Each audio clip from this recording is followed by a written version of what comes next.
Hello,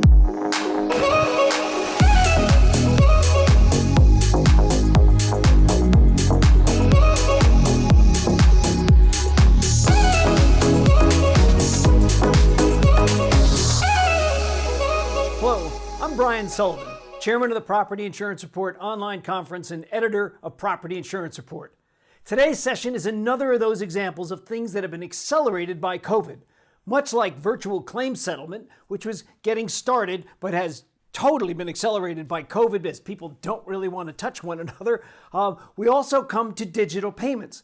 It was common for someone to just send out a check. In fact, insurers send 75% of claims payments by check. But in the age of COVID, it's just dangerous to send someone into an office to print them. And it's really exposed the shortcomings of sending out checks. So in a conversation I was having about this with Christopher Ewing of One Inc., who, full disclosure, has handled the payments for the Property Insurance and Auto Insurance Report conferences over the years, we were talking about the barriers. I said, why don't people get rid of checks? Well, it's not that easy. The benefits are profound. There's no question about it. But the challenge of getting there is, like so many things in insurance, big. So I asked Chris to come and sort of walk us through why people don't yet use digital payments, why eventually I suspect all of us and all companies are going to be using digital payments, and the kind of important things you have to consider on the journey along the way. I hope you enjoy it. I'll be back in a little bit.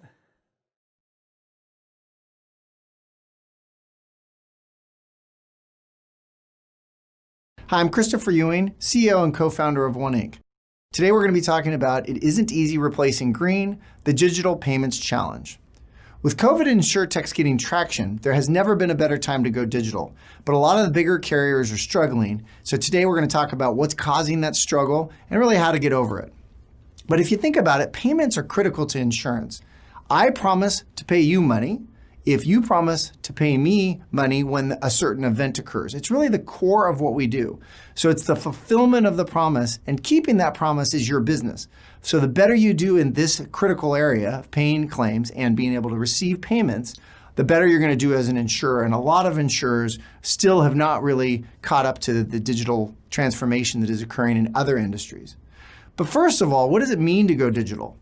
When I was president and CEO of an insurance company, I knew everybody should go digital, but I didn't understand what that really meant, and I didn't have a good way to attack the problem until we really got into payments. And then I realized that about 80% of the processes that cause us to not be digital really revolve around payments. A couple of very big use cases are claims checks and paper bills. Those are both things that you can handle with digital payments strategy very quickly, easily, and efficiently. So let's talk about the checks first.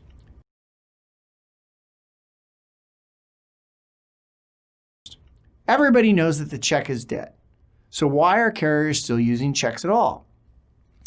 That's the topic that we're going to focus on for the next couple of minutes. Okay, so globally, only 6% of all payments across all industries are made via check. So the check is dead, or really it's on life support systems at best. So who's keeping the checks alive? You guys are. Turns out that more than 75% of all claims made in the US are still paid by check. That's over $500 billion worth of paper checks. There's checks just flying around everywhere. Our goal needs to be to catch up to the modern industries and get rid of checks, but it's not easy. The problem is there's a lot of friction in making that happen. But let's talk about one of the pieces of friction. A lot of people internally in the company are like, checks aren't that big of a deal. We'll get to it when we get to it. But let's just talk about the cost of checks alone. When you take the cost of all the things around a check, between material, ink, envelopes, resources, postage, bank fees, managing the checks, sign off of checks, following the checks around, it can cost misjeepment. It can cost about $9 per check. That is a huge amount of money. And then a lot of people think, well, checks are pretty safe, right? Credit cards and other things are not safe. But over 75% of all companies out there have experienced check frauds. So they're not safe. They cost a lot. Everybody knows we need to get rid of them. And so how do we go about doing that?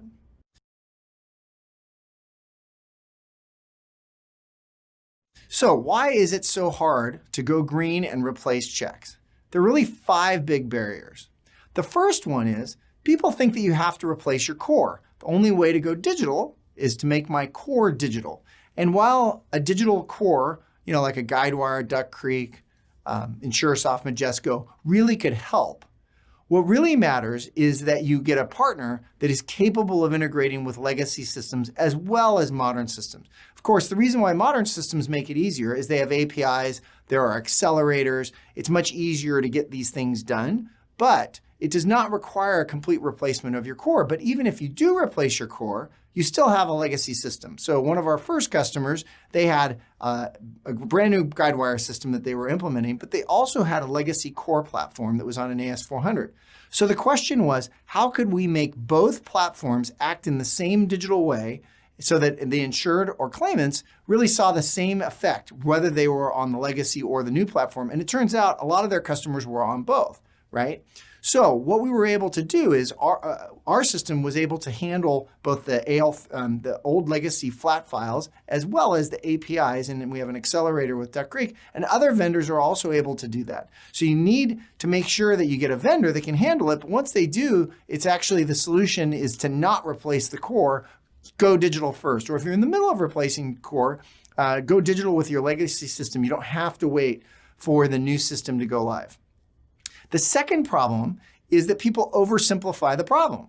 They say, well, gosh, it can't be that hard to send these checks, right? All we got to do, or get rid of these checks, all we got to do is we got to send an ACH, and voila, we've solved the problem. But there's a lot more complexity to it. And a lot of the carriers that have early on started using legacy banks or legacy payment processors that just create one workflow realize very soon after they spent a lot of time and they've rolled it out that there's just a lot more to it. And really, that's the third part of it, which is complex insurance workflows. Getting dual-party sign-offs, getting third-party sign-offs, being able to act in a digital way, being able to help with getting payments to both insured and claimants and vendors makes it a very complex workflow, and we're going to talk about that a little bit more. Number 4 is onboarding third-party payment vendors. A lot of people are like, oh my God, how am I going to get 15,000, 20,000 vendors that I have in my vendor file? How am I going to get them onboarded? Well, a lot of carriers have taken the time and they start calling and they try and get their preferences and get them onboarded. There's a lot of vendors out there that have the ability to onboard vendors or take that completely away from you. Your job is to make the insured and claimant experience great. Your job is to make sure that vendors get paid quickly and on time, but really making vendors happy is not the core of your business. Getting vendors paid so that your insured and claimants can be happy is your core business. So let your vendors that you work with, like One Inc, handle the vendor onboarding process so that you don't have to. The fifth way, or the fifth problem to going digital is resistance from Treasury. Treasury already is having problems reconciling and routing all these new inbound payments. And now all of a sudden you're going to have outbound payments going in a myriad different ways with a bunch of different payment types, and checks aren't going anywhere soon. Even though we were trying to replace checks, they're not gone yet. And so now Treasury's like, wait a minute, I've got to manage a new inbound, I got to manage a bunch of new payment amounts, and I still got to manage these checks. So you want to make sure that you work with a vendor that can handle all of that in a simple way, centralized, so that Treasury actually gets more efficient rather than less efficient going through the process. But that's a big challenge, and you need to make sure that you're working with somebody that can help you get over that challenge. Okay, to illustrate how important digital claims payments are in property claims, let's look at 2 homeowners and how they survived a hurricane. And hopefully this will illustrate this is not something that you should do or should think about doing. You must do this or your business could be in trouble. Okay, so we have Tim and Tony. They live in Florida and a hurricane is on the way. So as the hurricane starts going on shore, they both hop in their car and they're going to, flee to get in shelter. They accidentally get in a crash because of all the rain, and they are both hurt minorly, and Tim's car is hurt. They head back to their homes, they weather the storm, and in the morning they wake up and both houses are basically the same. The floor is completely flooded, the roof damage, and these are not livable homes. So Tim goes and he makes a first notice of loss to his insurance company. His insurance company sends out an appraiser. The appraiser assesses the damage and writes him a check for $25,000 to get the payment, to get the fixing going, and also writes him a check for $2,500 so that he can stay in a hotel and get some incidentals and things to live. Well, Tim then asks, hey, where do I go to take this to cash these because all the banks are closed? Turns out the next bank is 60 miles away, so he has to drive over and deposit the checks there. He also notices that on the check for the $25,000 to get the repairs going is the lien holder or the mortgagee, the lender, right? So he has to then contact the mortgage company and say, hey, how do I get this fixed? But because of the storm that's going on, of course, he has to wait a couple of hours on hold. He finally gets through and he finds out that he's supposed to FedEx the check to the mortgagee company at a certain place, which he does. He has to drive 60 miles to send the FedEx, and it goes off. He then waits 4 to 8 weeks to get that information back because they're busy with the cat. They've got to process the check, and as you all know, it takes a long time. They then mail the check back to his home. He has to drive back into town. It's a big pain in the rear to get all of this stuff done. He finally gets the check, and then repairs start. Now, Tony is using New Tech Insurance Company, and New Tech Insurance Company has adopted a new digital claims payment system. New Tech has also adopted a couple other things. So when he calls to make the first notice of loss, he realizes that the New Tech has already sent a drone to look at the damage, has already opened the claim, already is ready to send him $2,500 to get his agreement to that, and sends that $2,500 to the same debit card that he has been using to make his inbound payments. So in 20 seconds, he has $2,500 in his bank. He also is notified that they are going to take care of getting the check sent to their mortgagee, and they send it to the mortgagee company digitally. It arrives, the mortgagee company reviews it, and in 24 hours, the check is digitally back into his account. He gets a notification on his text that this is done, and he goes and meets with the contractor and he starts repairs. After a couple of weeks of repairs, he needs a refill on his $2,500. So does Tim, of course, to keep paying for the hotel and other incidentals. And Tim waits for checks to be mailed, and in 20 seconds, Tony gets the money. Tony moves back home, and everything is done, and he gets repaired. All the neighbors can't believe he is 5 to 8 weeks ahead of everybody else. And meanwhile, Tim is sitting there looking like, what on earth is going on? I'm still not done. I'm still going back and forth with my insurance company. They all realize that New Tech is the way to go, and 100% of the people changed their homeowners insurance to New Tech, and New Tech is now the darling of the industry and takes over the property insurance business. Well, why did this happen? It all is because of one thing: getting rid of a check, using a digital payments partner like One Inc. or a lot of other vendors, and they have the ability to do this using the various different networks that they have. We particularly have a way to get these done digitally, and it's very, very effective. Now let's go back to Tim's car, because we still got a car to deal with. And the car has another problem, very similar, but another problem. And that is that the car is in his wife's name and his name, and there's a lien holder. So the car's got to be totaled, and then he gets to buy a new car. But he's got to get his wife to sign off, and he's got to get the lien holder to sign off. So he goes and he gets a document. He goes and gets his wife to sign it. Not that big of a deal, mails it back. But then now he's got to get a demand from the lien holder to tell our payoff amount, right? So he gets the payoff amount. He tells his insurance company the payoff amount is good for 10 days. His insurance company is very busy with everything that's going on. And 15 days later, they finally get to it. It's missed the 10 days. They start over again. They miss the second 10 days. Finally, third time's the charm. They get that done, and they can finally make the payment and go and get a new car. Now, Tony wasn't driving it, but he had a similar damage because of the hurricane, and his car was totaled because it was still on the house. Well, of course, Tony has a great digital payments partner in New Tech, and they send the notification off to the lien holder. They get the amount in a matter of a couple of seconds. They're able to make the payment. They send a digital notification to him and his wife. They both sign off on it, and he receives the funds within a couple of hours. So dramatically different experience because one is done digitally and the other is done through legacy checks and these legacy processes that cause a lot of problems with insureds and ultimately with the carrier's business. Okay, so let's move on.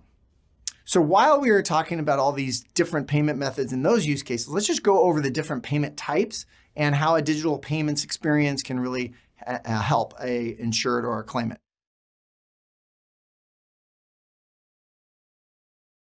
So basically what ends up happening if you have a digital claims payment system is a text or an email will go to your insured and they will then make a decision as to how they want to get paid. They could get paid by direct to debit, which is basically instant. Could take up to 20 minutes, but effectively it is instantly money in their account. And we're going to go over instant a little bit later. It's also very important. ACH, which takes about a day. There could be prepaid virtual and prepaid physical cards. These are really important for your unbanked or CAT emergencies. Just like we were just talking about, one of the things that the adjuster could have done is if the adjuster at NewTek actually came to the house, he or she could have handed a physical card to Tony, and Tony could have gone and used that physical card. At the same time, the same digital card would be available in his wallet and automatically registered with Apple Pay or Google Pay. So instant payments, instant availability, regardless of what's happening in the world. Really important use case to be able to handle with prepaid virtual and prepaid physical cards. Also, there's alternative payment methods like PayPal and Venmo and other alternative payments methods like that. Those are the different payment types that must be part of a digital payments platform. Those are kind of the bare minimums that people need to get paid with. But once you have those, then it's the insured that would make the choice. Same thing on the vendor side. You'd send a notification to the vendor would set their preferences, and then would go ahead and receive payments that they are used to doing it. And like we talked about before, onboarding vendors should be like a One Inc problem or a vendor problem on our side to manage and get those onboarded.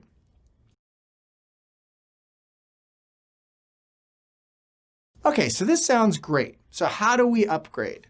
Well, like I was talking about earlier, there are two ways to upgrade. One way to upgrade is as you are upgrading your core system, most systems like Guidewire and Duck Creek have accelerators that can greatly speed up or even basically make it a flip of the switch to get digital payments flowing through the system, both on the inbound side and on the outbound side.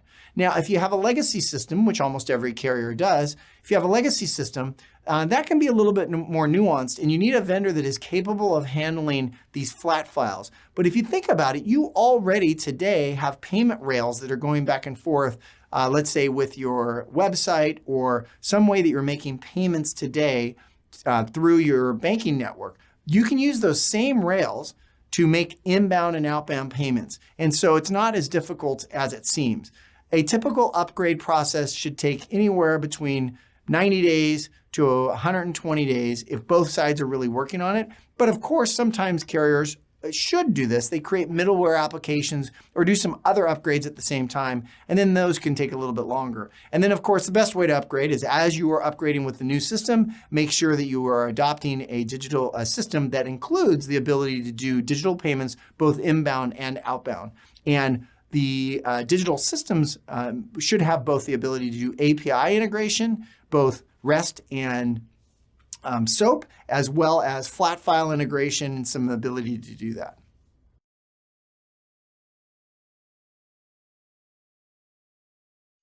All right, so are there any regulatory issues? Well, there are, of course. We are monitored by the DOI, and so there are regulations in all 50 states, and there's a bunch of different states that allow for different things. Digital payments are brand new. A lot of states do not have new regulations or statutes on the books to take care of, well, digital payments available or not available. What we have done is we've worked with the states that don't have statutes, or we've worked with the states that have conflicting statutes, and we have a legal background and legal opinion from our counsel on which states to do which type of payments. For example, there are some states that allow digital payments for workers' comp payments, but they do not allow for P&C payments. There are other states that are switched. There are also states that require certain notifications to be printed on a check or printed as part of the process. For example, that making a claim and getting insurance is insurance fraud, and I hereby understand that, and they sign it. So therefore, digital signatures are also important to be part of the process. And there are timing rules. A lot of times you're going to be worried under the Fair Claims Settlement Act that you only have a certain amount of time to get this done. You have to make payments still timely, right? One good news is that digital payments are faster. So you don't really have the risk of not making payments and getting things done. Finally, there are other states that require certain notifications and certain opt-in, opt-out things. So there is a little bit of complexity around the regulatory issues, but a good vendor should be able to handle these and help you work with either your counsel or DOI in a particular state to make sure that you're authorized to do what you want to do.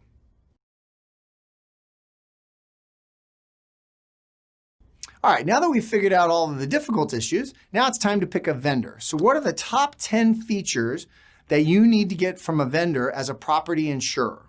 Well, first, you need to have a vendor that can do both inbound and outbound. The reason why inbound and outbound is so important is, remember in Tony's case, we were making payments back to him on the same instrument that he was making inbound payments. That use case can only be done by a vendor that does both inbound and outbound, so that those tokens, without having to retype all this information or getting that PAN data, is available. So first, inbound and outbound. Second, you must have a great digital experience for insureds and claimants. That means the ability to text, the ability to use mobile, and a lot of good websites, and making the process easy, while at the same time secure, right? You need to make sure that you are making payments to the correct people. And so bank account validation and those sort of things as part of the digital experience are very important. And of course, 3 and 4, mortgagee network or approval payments, and then lien holder network to sign off on payments, and then multi-party payments. The 5th thing that you need to have is vendor onboarding. Again, we talked about it earlier, but making sure that the team that you're working with, that they will handle the burden of doing that. It will take a long time, and you will never really have the success and the adoption rate that you want in going digital if you have to manually get 20,000 vendors onboarded. That could take several years, and the ROI just isn't there. So have a vendor do it. You need to have a multiple choice of payments. Like we talked about before, directed debit is probably the single most important because it's instant. You can make a lot of payments and instantly get it on somebody's phone. They could use a prepaid card and then register that with a digital wallet and go make payments instantly. The second thing is ACH. A lot of the vendors out there in the world, they want ACH payments like Hertz and things like that, and then aggregated ACH payments. So they want to receive one payment for all of the payments for that day, for example. And so you want to be able to bundle those claims together. Prepaid virtual and prepaid physical cards are absolutely important. They're important for the unbanked. They're important for CAT. There's a lot of also different ways in which you can use those. Alternative payment methods like we talked about, like PayPal and Venmo. So that's 6, multiple choice of payments. 7, digital notifications and TCPA compliance. You have to be able to communicate with your insureds and claimants in a digital way, right? You need to be able to send them a text, send them an email, even do an outbound call with your automated system to update them and let them know that certain things are happening. Well, that invokes the Telephone Communication Protection Act, and your system should be TCPA compliant. So the vendor system should be keeping track of all of the different opt-in and opt-out and things like that. 8, because checks aren't going anywhere, we need to handle escheatment or escheatment for non-checks. Any amount of money that is out there for a couple of years that needs to be escheated, you need to have a vendor that can handle the escheatment process. 9, reconciliation and check register. It is very important that you can reconcile all of these payments, inbound, outbound, all these different payment types, along with checks in one system so that Treasury actually gets helped rather than hurt as part of this process. Treasury is very important for your success and adoption of this, and it's critical that you have that. One piece in there that I mentioned, the check register. A lot of carriers out there struggle with checks today and really understanding and having a good way of doing a check register. Some carriers even use Excel. Even large carriers that we work with today are using Excel. We can automate that so that we know the amount of checks that are going out, we know how many have been cleared, we know how have been returned or void, and we can produce a check ledger. And then finally, the ability to fully outsource the process to a third party, including checks. Basically, you want to get out of the payment business. We had carriers who had CFOs bringing home checkbooks and mailing them during COVID. That occurred because they did not have a way to send digitally, number one. And number two, they should just fully outsource this whole process to a vendor or a vendor network that can help do that, including checks. And so those are the top 10 features that you really need to have when choosing a vendor.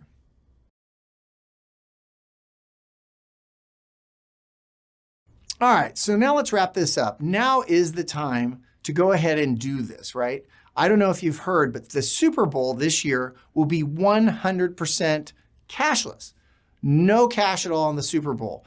These events are going to start happening more and more, and people are just going to be expect you to be able, like new tech, to instantly send them money, to move money back and forth, to get rid of all of this red tape and manual processes. So now is the time to do it.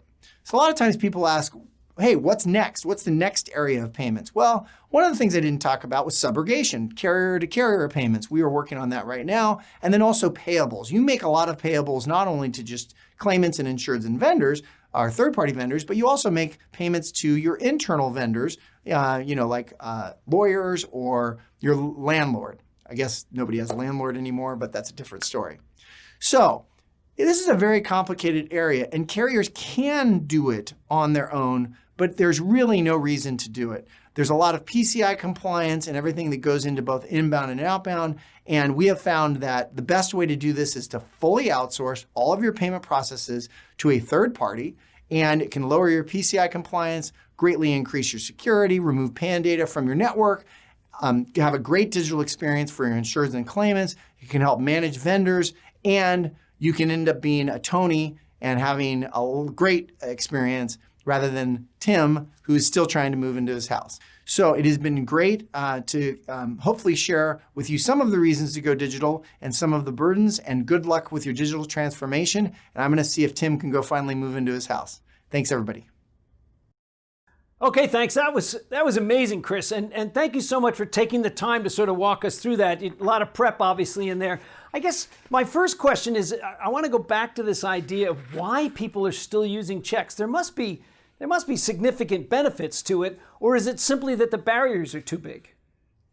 Well, it's a great question. The benefits of checks are pretty simple, and that is there are still vendors and people that want checks. So while we said that the check is dead and on life support, what we really meant is there are still people like attorneys that just want to get a check because that's in their process. So the check will not be dead until everybody will stop accepting checks or it's not their preferred way. But clearly the transition is on, right?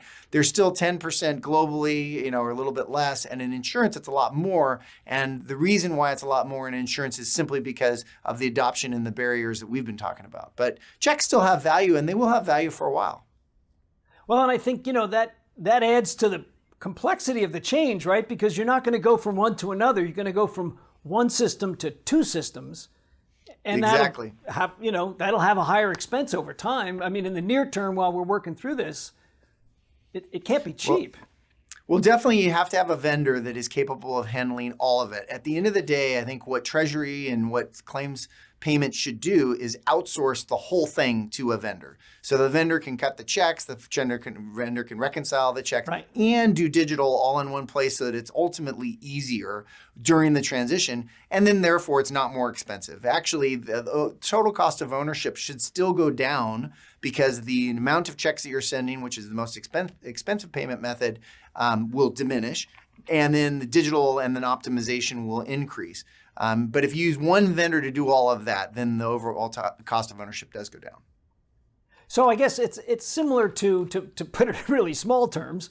I use Wells Fargo and I pay a bill, and it might go out as ACH, and it might go out as a credit card, it might go out as a mailed check, or it might go out through Zelle. But I see it all in one account. So it's not, I guess your point is you don't want to run two systems, checks and digital. You want to run one system that sometimes sends checks and sometimes sends digital.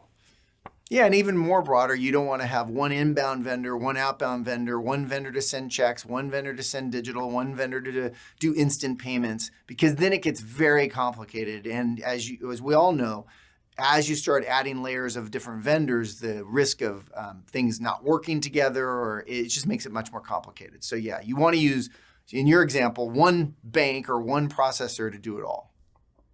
So when we first met, and One Inc, again, I mentioned this in the open, One Inc handled the inbound payments for the Property Insurance Report Conference when we used to charge for it, and the Auto Insurance Report Conference.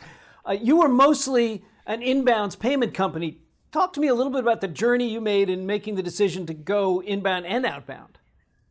Well, it was interesting because when we originally were looking at the payments business, we thought of inbound and we started focusing on that as an operator. I helped run an insurance company and a couple of GAs. We had a lot of problems in the inbound area, PCI compliance, security, cost, whole bunch of stuff, digital engagement. And then as that product became more mature, we were like, okay, well, what's the next big use case we need to add? Claims payments were an obvious use case. And so when we started looking at that, we said, okay, well, let's go to claims payments. Now, the interesting thing, as Steve Jobs says, be foolish, right? It's got to be easy to send claims payments. We'll just add that to our platform and move forward. And we started on the insured and claimant side and thought it was pretty easy. And it turns out to be, as we've discussed, really complicated. It's been quite a journey, but we're really glad that we made it, because ultimately you need to be able to, as we just talked about, do both. The ultimate use case is an insured makes a payment to me as an insurance company, and I make a payment to them in a frictionless, easy way when a peril occurs. And so that's the ultimate use case for payments. And we're really glad we made the shift a couple years ago. And I loved your example, which makes a lot of sense to me, where if you get a customer on an auto pay, right? So I'm sending my money to my insurance company out of a bank account or with a credit card, you automatically have a pipeline built. And so the beautiful thing is that when you want to do a digital claims payment, you don't have to set it up and figure it out and get the ACH information. Can you send me the bank's route? You have it all, and you just send it right back down the pipe going in the other direction. Yeah, one of the most important things for severity and lowering, your overall loss ratio is cycle times and the amount of time it takes to do these things. The only way you can get to instant or very, very fast payments is to remove all the friction. And that is, hey, I already have your debit card. I'm going to send you a payment right now. Is that okay? And in 20 seconds, they have the money. And then as we even move forward, we talked a little bit more in the discussion about a new tech insurance company, right? They're making instant payments without even talking to a person. Well, you can't do that if you don't already have the tokens and the ability to do that. So it really is the ultimate use case, but having both inbound and outbound together in one platform. But of course, third parties complicate things, because I'm working with companies now that want to use the Ariba payment network, and I'm probably going to get somebody mad at me, but I hate the Ariba payment network. It's just, I'm begging companies, just send me a check, please, just mail one to me, stop this.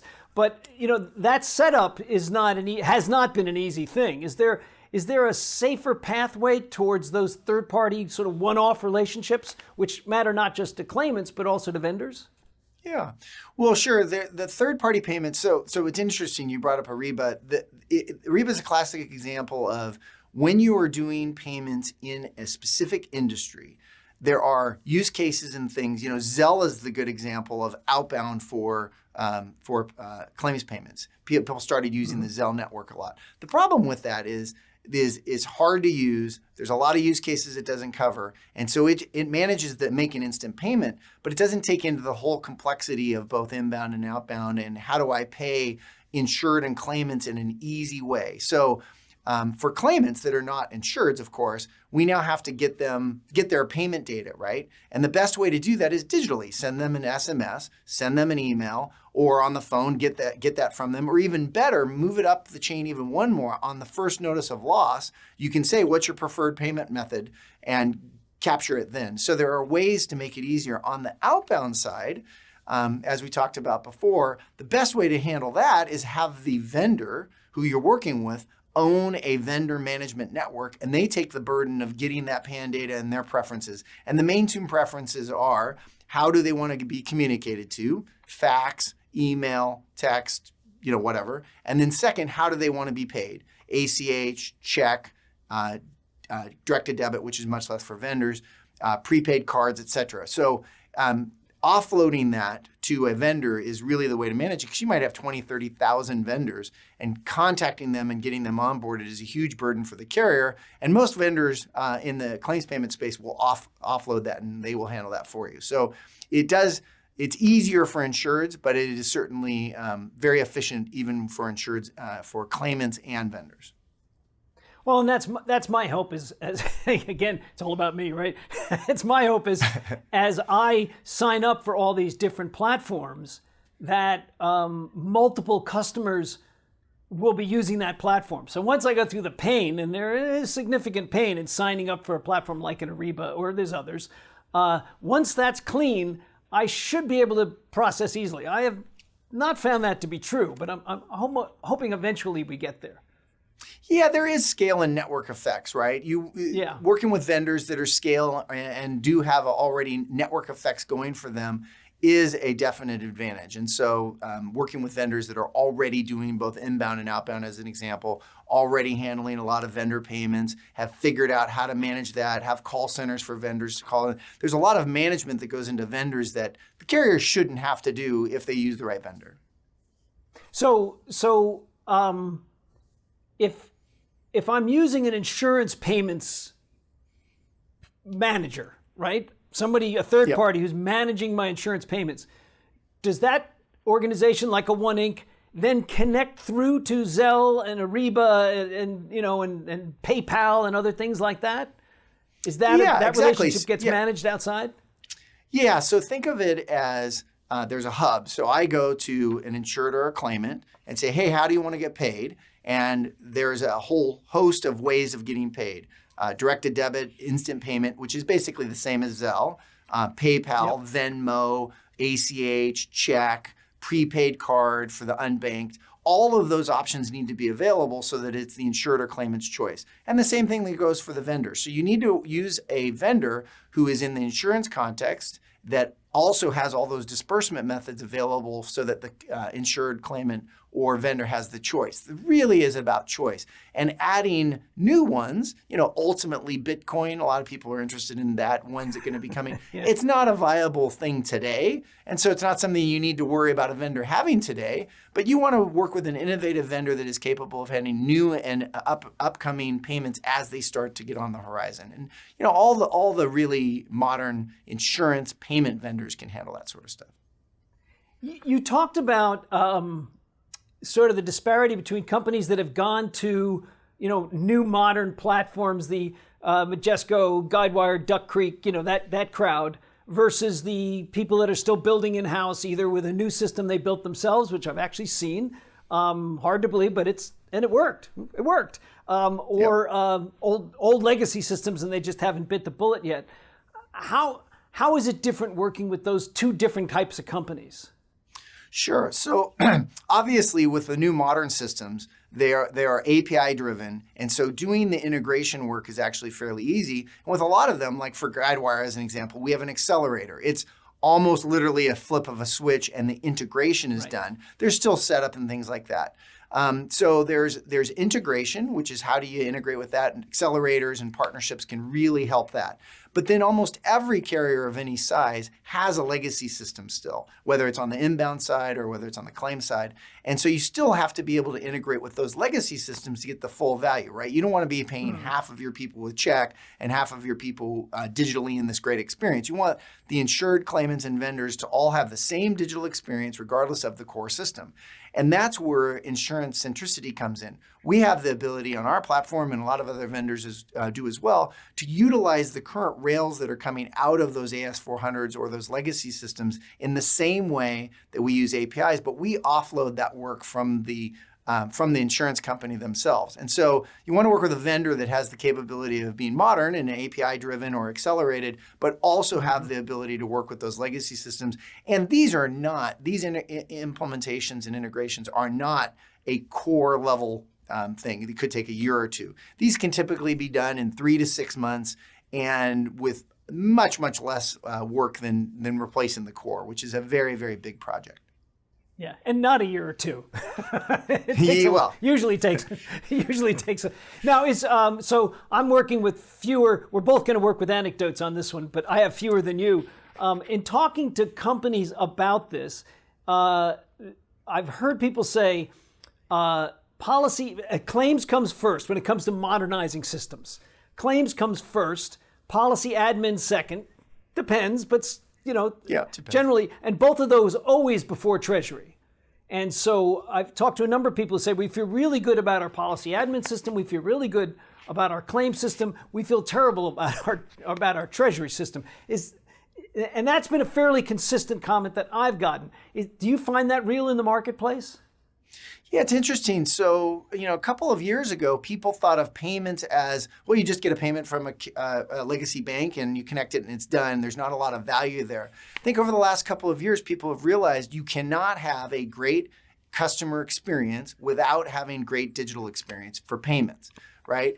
And so they really go hand in hand. And as carriers have started to adopt new, mobile and a lot more digital-friendly payment methods for insureds, while they're doing that, they say, well, why aren't we actually helping and fixing it for the back end as well, making the Treasury functionality, reconciliation, and routing better? Mm-hmm. And so it all comes hand in hand. And so now people are looking at it as a much more of a strategic initiative, because what makes Amazon so great, and the net promoter scores of industries like Amazon and Netflix, is because of the fact that they just do things really easy, right? You make a payment, your stuff shows up tomorrow. When there's a problem, you can easily research it yourself. You can find out what the problem is. You don't have to talk to a human, and it's all easy, right? Well, insurance needs to be the same way ultimately, right?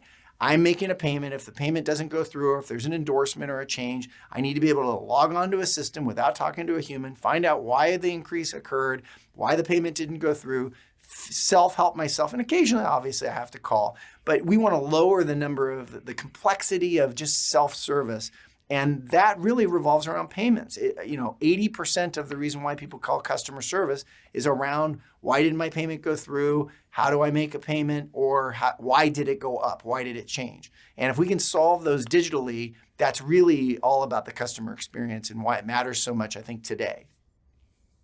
Let me take you to a point you just made, and that is trying to figure out endorsements. So we've talked about this in the past at the conference. One of the big challenges is that, if it's substantial work on my home, the mortgage has to sign off on it. The mortgagee has to sign off on it. Mm-hmm. How can you integrate that into a payments platform and smooth it out? You mentioned it in your presentation, but talk to me a little bit more about that, because that seems like a real barrier to happiness. Yeah. So just to reiterate, so if I have a big problem with my house and I need to get it repaired, I have to get the mortgagee to sign off before that repair can begin. And typically what they do is they give me a check. I've got to send the check to the mortgagee, wait a couple of weeks, it comes back, I start my repair work. Well, if you're working with vendors that have networks and the ability to digitally get those sign-offs, like we do, then what you can do is you can lower that cycle time down to 24 hours, 48 hours. And it just makes all the difference, because handing an insured a check and say, hey, go get this signed off, just makes absolutely no sense. The solution, of course, is these network effects, where we have a network of mortgagees that we can get signed off digitally, and other vendors do as well. And so that's where it starts getting much easier and lowering those cycle times. And then, like we talked about, Tim versus Tony, right? Tony was done in 24 or 48 hours, and he moved in weeks ahead. That is a much better customer experience. And the barrier is digital, right? Getting mortgagees to sign off on it. And that can be solved through a great claims pay platform.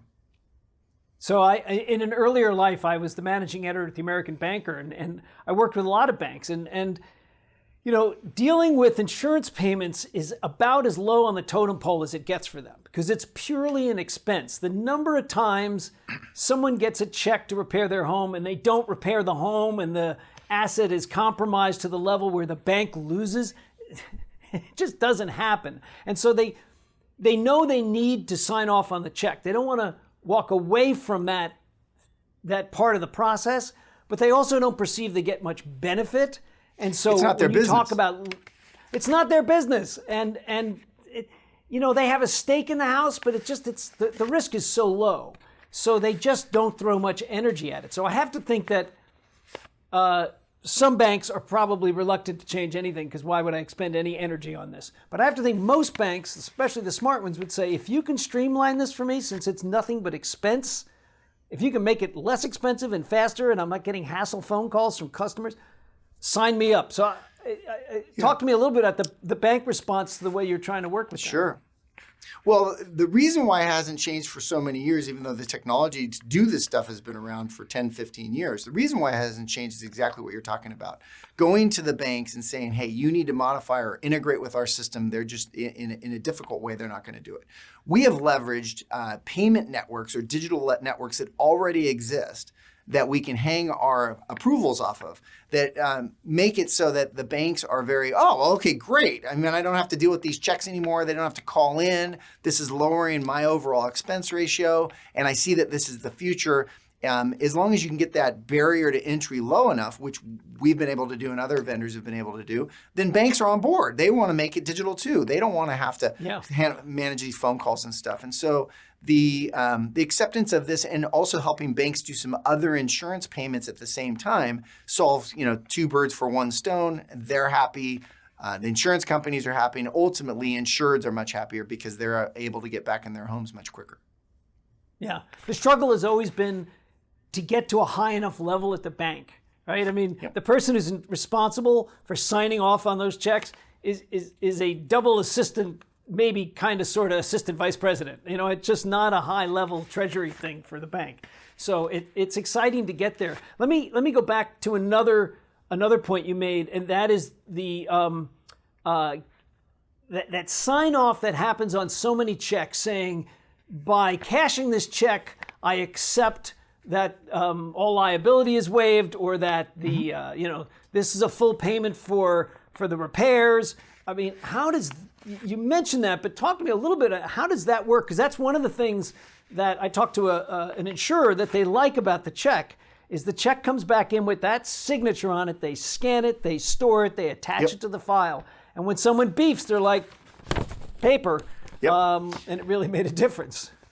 Yeah, forever settling the claim or the feature, as we were talking about, is really important to the digital experience. And so you have to have, as part of the acceptance process, the legal language, I forever settle the claim, or I'm forever settling my bodily injury claim, and that they sign off. And of course, digital signatures and the Digital Signature Act allows for that to be done digitally as well as on a check. So all you got to do is make an analogy and make it as part of the process. So let's say I text you and say, hey, here's your payment that's available. You click on the link, you authenticate yourself, and then it says, I hereby, to receive your $800, I hereby forever settle this claim for bodily injury for $800, and I click next. It goes through, and then the money is now available. That is just as powerful. It's the same thing as doing it with the check. The big difference is I didn't get a check in my hand, and it says that. And I walk next door, and I talk to my friend who says, you got to get a lawyer to handle this because I wouldn't sign that. And then all of a sudden now it goes into a lawyer and da-da-da. So I think that we want to fairly and adequately compensate people for their losses, but we also don't want to add a lot of friction to the process that makes cycle times and costs go up. And that's what digital can do. And do you need to use something like a DocuSign? Do you need to step out to a digital signature thing, or can that be embedded into the same process? There's a couple ways to do it. One is you can use a DocuSign, or if a vendor already has their own e-signature solution, like we do, you could just use that and it's integrated via API. But you don't really even need to step out of the process because you can put the legal language based upon this particular use case right in the flow and say, I hereby agree, or I sign as part of the process via moving through the website or via moving through a mobile app.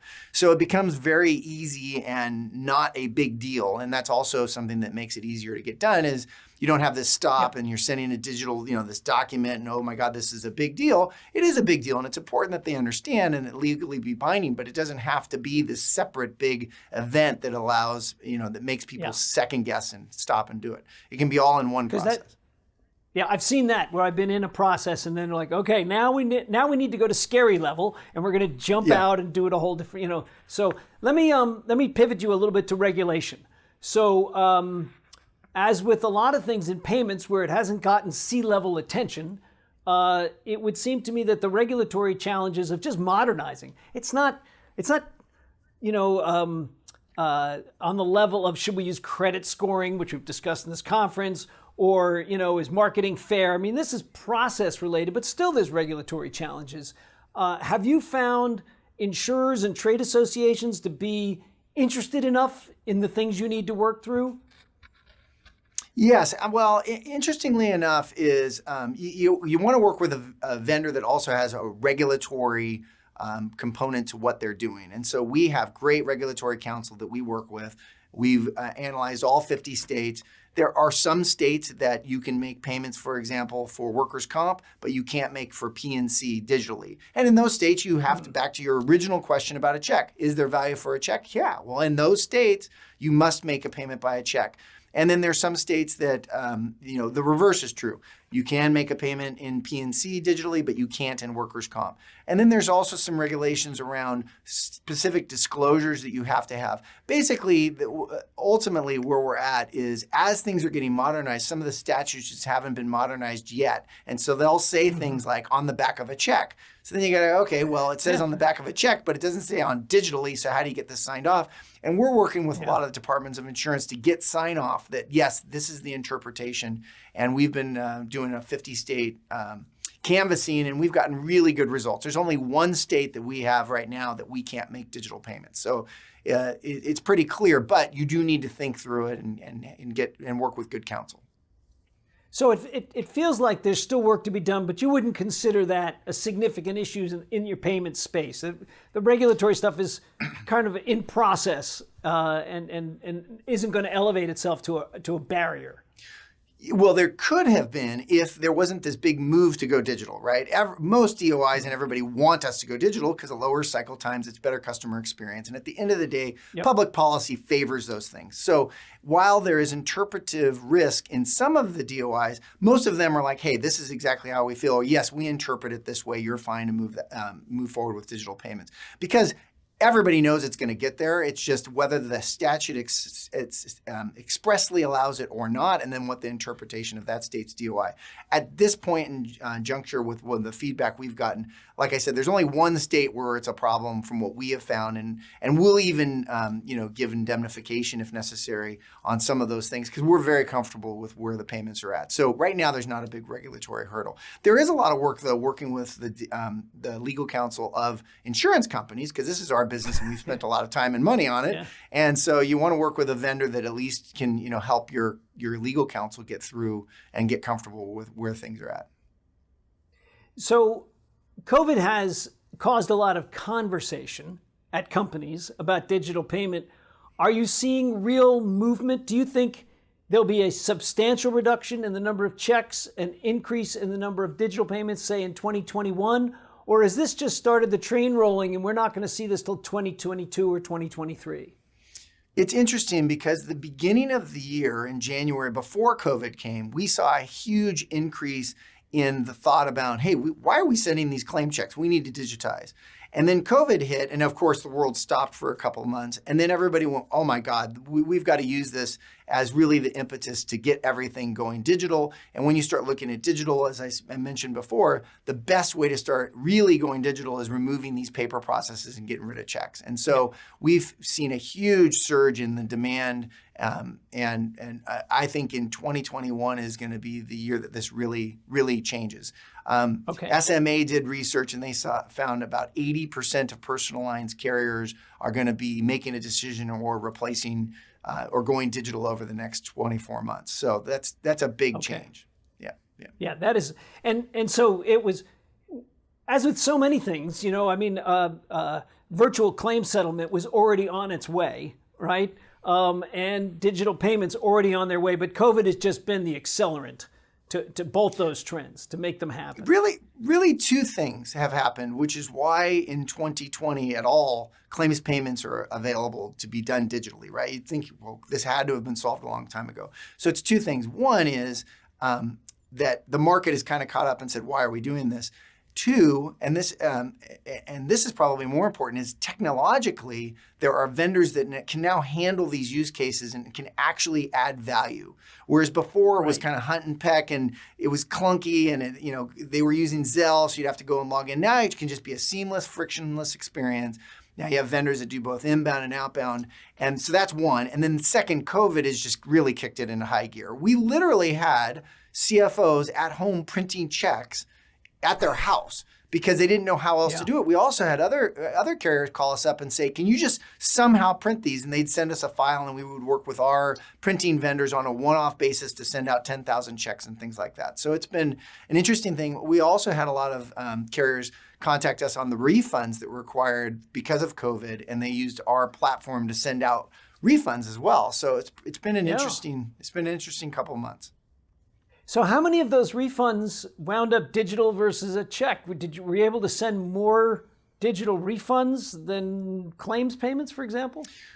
Yeah, we were able to send quite a bit digitally. I don't know, probably about 30% were digital and 70% were check, because this is an example where if you don't have the PAN data, you can't do it. But hey, 30% is a lot better than zero, Yeah, for sure. No, and that 30% was much happier because it came fast. Yeah. And they didn't have to bring it to the bank to cash it or anything like that. So, Chris, I can't thank you enough. I know you must be so busy. There's certain parts of the economy that have been running 1,000 miles an hour because of COVID. Others are on their knees. You're in the 1,000-mile-an-hour group. So I appreciate you stopping and taking the time for the presentation you just gave us, and then for the opportunity to talk. I wish you the very best and the health to all you and your staff. Thank you, Brian. It's been great. Really appreciate the opportunity, and good luck with the rest of the conference. Okay, thanks. And everyone, please join us soon. Talk to you later. Bye.